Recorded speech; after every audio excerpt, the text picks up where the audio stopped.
आप सुन रहे हैं सुबह संदेश मॉर्निंग वॉइस। अब प्रभु दास टीवी अंजनी अंग्रेश्वर सवजन से बांटा जाएगा। एक गाल पर कोई मारे जो चाटा, दूसरा गाल भी देना। ले जाए कोई 1 मील जबरन, 2 मील तुम साथ जाना।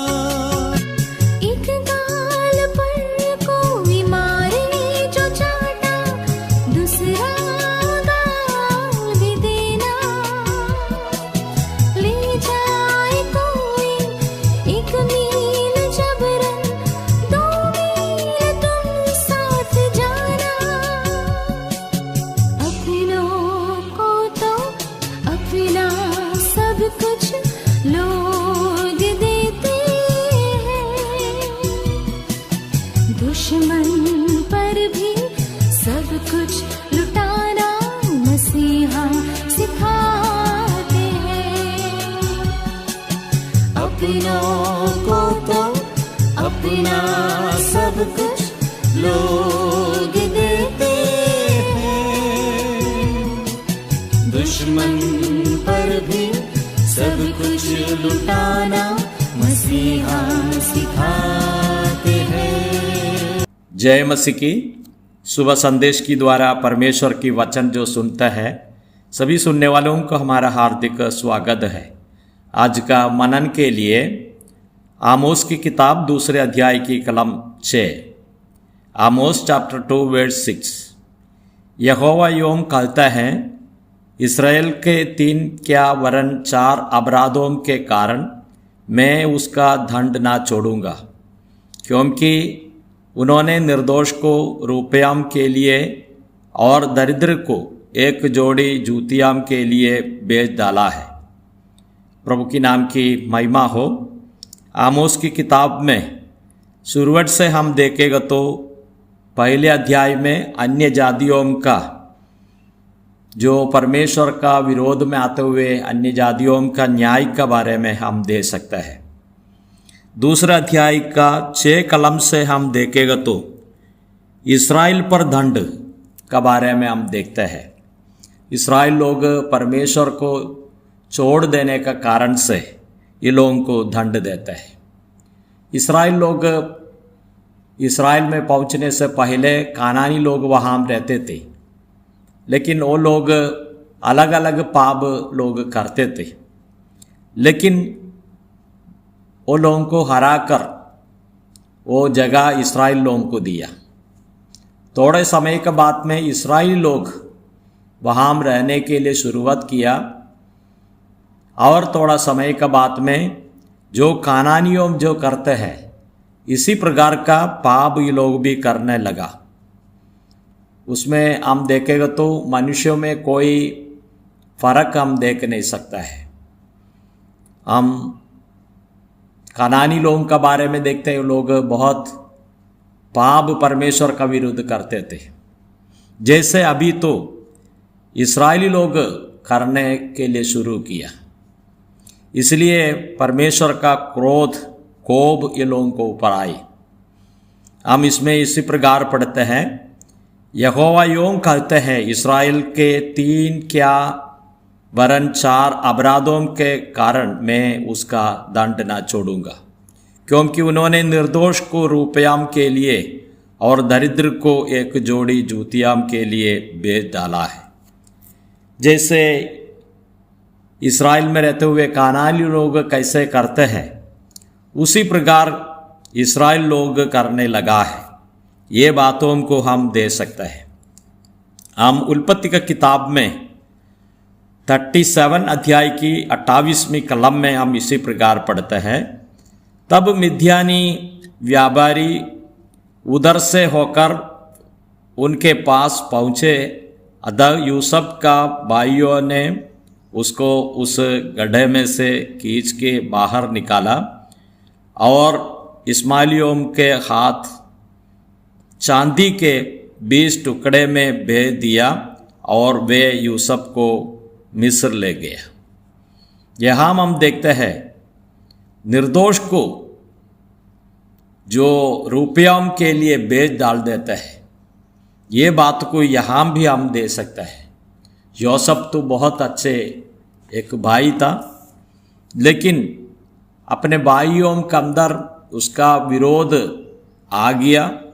उसका वजह से उसको एक खड्डे में डाल दिया। उसका बाद में उसको निकाल कर यूसुफ को बेच डालता है, ये बात हम दे सकते हैं। इसके लिए धर्मी व्यक्ति को, निर्दोष व्यक्ति को रुपयों में बेच डालना है, ये बातों को यहाँ हम दे सकते हैं। जकरिया का किताब 11 अध्याय की 12 आयत में हम इसी प्रकार पढ़ते हैं, तब मैंने मुझसे कहा, यदि तुमको अच्छा लगा तो मेरी मजदूरी दो और नहीं तो मत दो।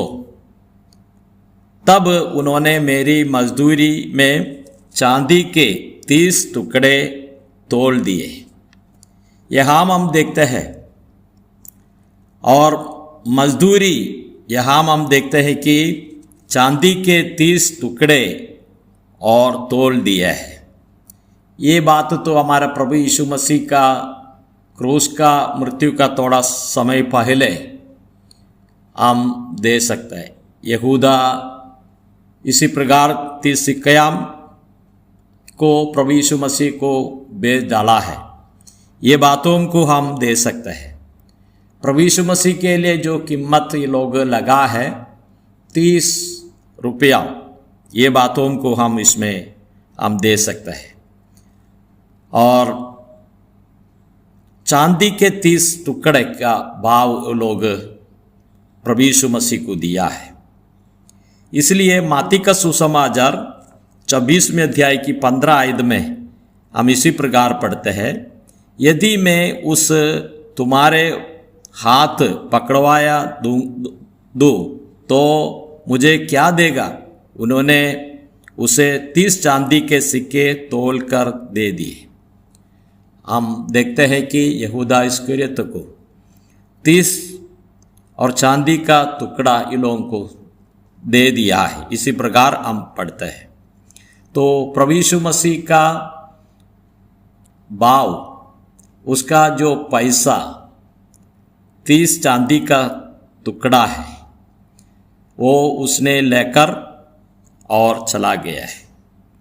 लेकिन थोड़े समय के बाद में उसका जीवन में कैसे विपत्तियां आए हैं वो बारे में हम पढ़ते हैं।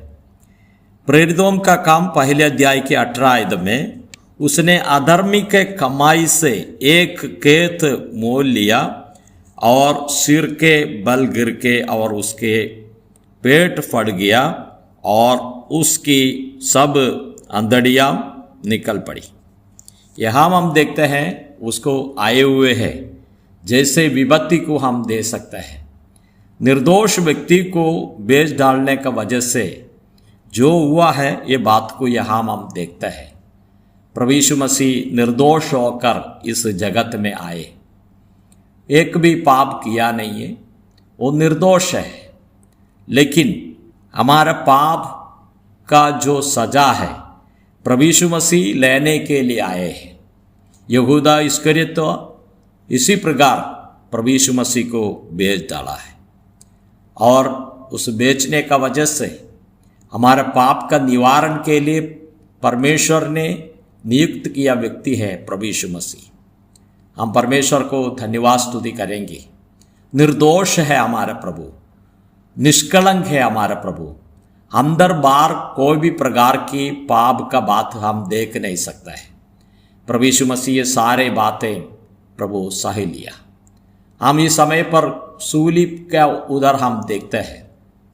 सूली में प्रभु यीशु मसीह अनुभव किया कष्ट को हम देखते हैं।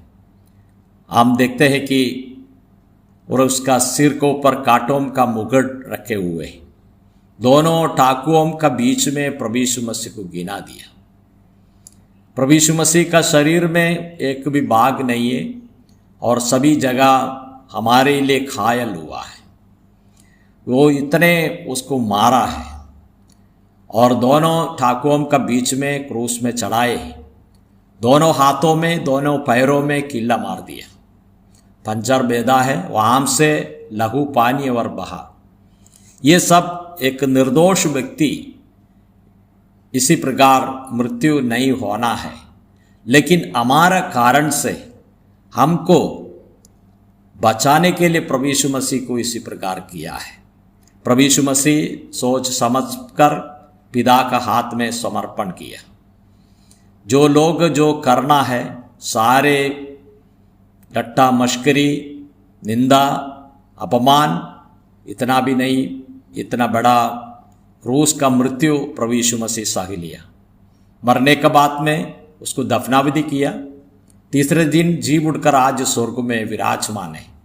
प्रभु यीशु मसीह फिर आएंगे, किसको लेने के लिए आएंगे? जो पापी थे वो लोग उद्धार पाए लोग हैं, यीशु मसीह को ग्रहण किया है, वो लोगों को लेने के लिए प्रभु यीशु मसीह आने वाला है। जरूर आएंगे और जितने लोग प्रभु यीशु मसीह को स्वीकारा प्रभु का पास में जाएंगे, वहां जाके प्रभु की आराधना करेंगे, स्तुति करेंगे। जय मसीह की।